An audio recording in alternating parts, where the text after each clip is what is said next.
Whiplash. It's the only word I can think of to describe gun safety this week. On the one hand, you have Congress passing and President Biden signing the most significant gun legislation in decades.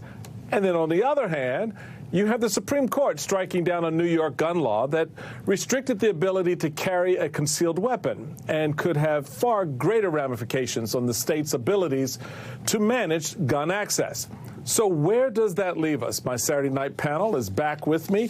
Caitlin, even after you had this great motion towards bipartisanship and you had, people coming over the rafters to vote for it, only 14 Republicans voted for the bill in the House. So why does it still feel like that no matter how much we tout bipartisanship, and the support for those things that we want to be bipartisan on, Republicans are like, yeah, okay, we'll get back to you on that.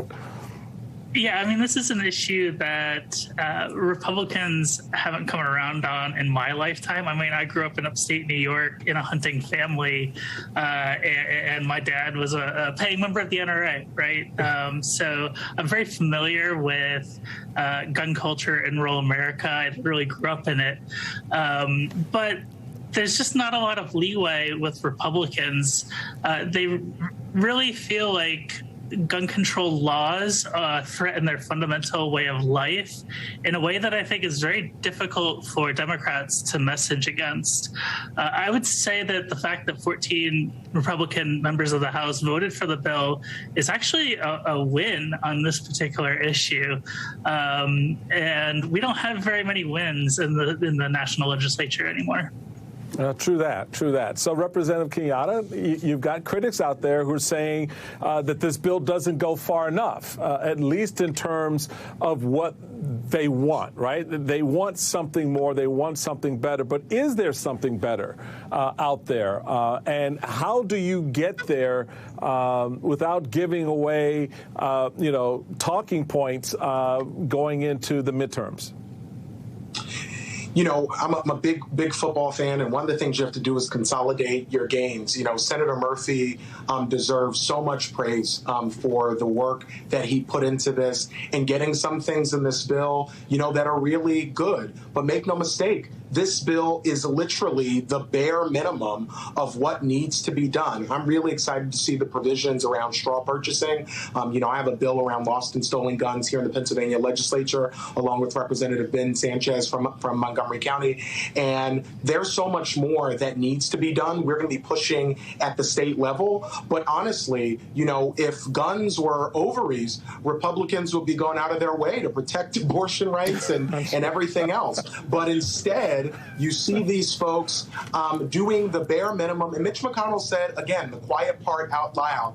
The reason, he voted for this bill and had a number of his members vote for it in the Republican caucus is because they are losing votes in suburban counties all across the Commonwealth. But I don't think people in the suburbs of Philadelphia are going to be fooled. They know who is going to actually stand up for them. You have Brian Fitzpatrick, for example, vote for this bill. But we know that on all the issues that matter, Brian Fitzpatrick is nowhere to be seen, and he has a fighter pilot, Ashley, who's running against him, who's going to beat him, and is going to be incredible on this and so many other issues. So, Chris Murphy, hats off to you, but a lot of work to do.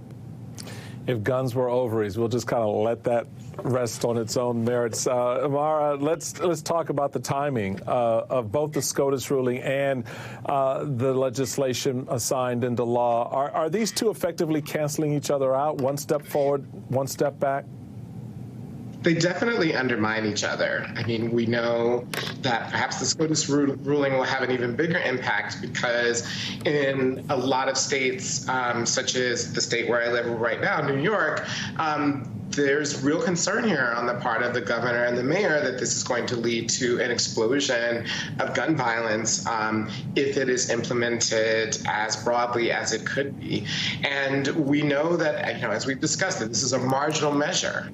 This was not a broad, sweeping measure. And so not only did, of course, the court expand gun rights, but they'd leave open the door for an even greater expansion. And so we could be in this this really odd place where even if there is somehow progress on this in the Congress, which seems unlikely, but let's imagine a world where that's possible, we have a Supreme Court which is willing to undermine any of those gains and expand the rights beyond what we recognize even now.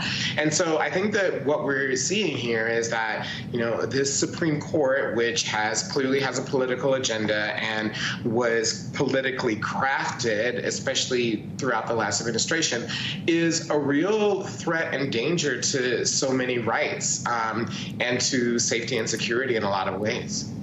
So, Representative Kenyatta, Amara raises an interesting point about the reaction and the concern that the mayor of New York and the governor and others have in the state about an explosion of violence, gun-related violence.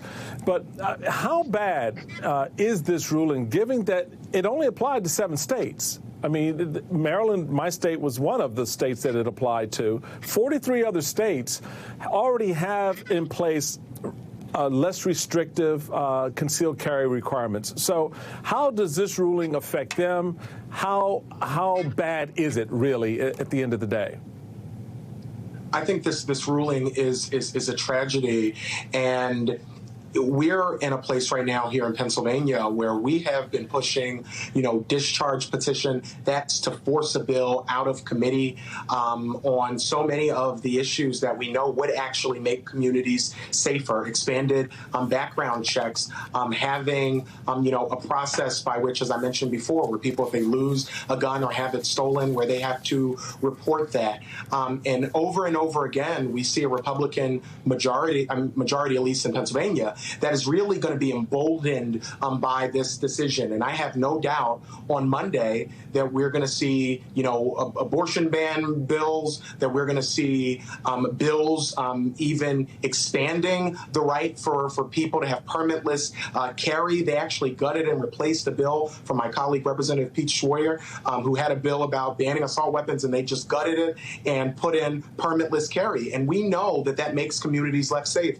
And for somebody who's in North Philadelphia, here in my district, the gun violence that we're seeing is not hypothetical to me. It's not philosophical. I mean, by the time I get off with you, Michael, I could have another shooting in my neighborhood. And it's why I'll just keep banging this drum. This election in November is existential. And it's why I'm going to be doing everything to make Josh Shapiro our next governor, John Fetterman our next senator, and to flip the Pennsylvania House. And I hope folks who are paying attention do not ignore the Pennsylvania House, because, again, we have this weird constitutional amendment process here in Pennsylvania. And so Josh winning is not enough. It is just not enough. Malcolm Kenyatta, Mara Jones, and Kaylin Burns, thank you so much for your insights tonight. Very much appreciated. And thank you for making time for us this evening. Come back tomorrow night at 8 p.m. Eastern on MSNBC. I'll be joined by Representatives Carolyn Maloney and Peter Welch. We'll discuss the latest developments on the Supreme Court's abortion ruling and the Justice Department's investigation into Republican efforts to overturn the 2020 election. Until we meet again, I'm Michael Steele, in for my friend Ayman. Good night.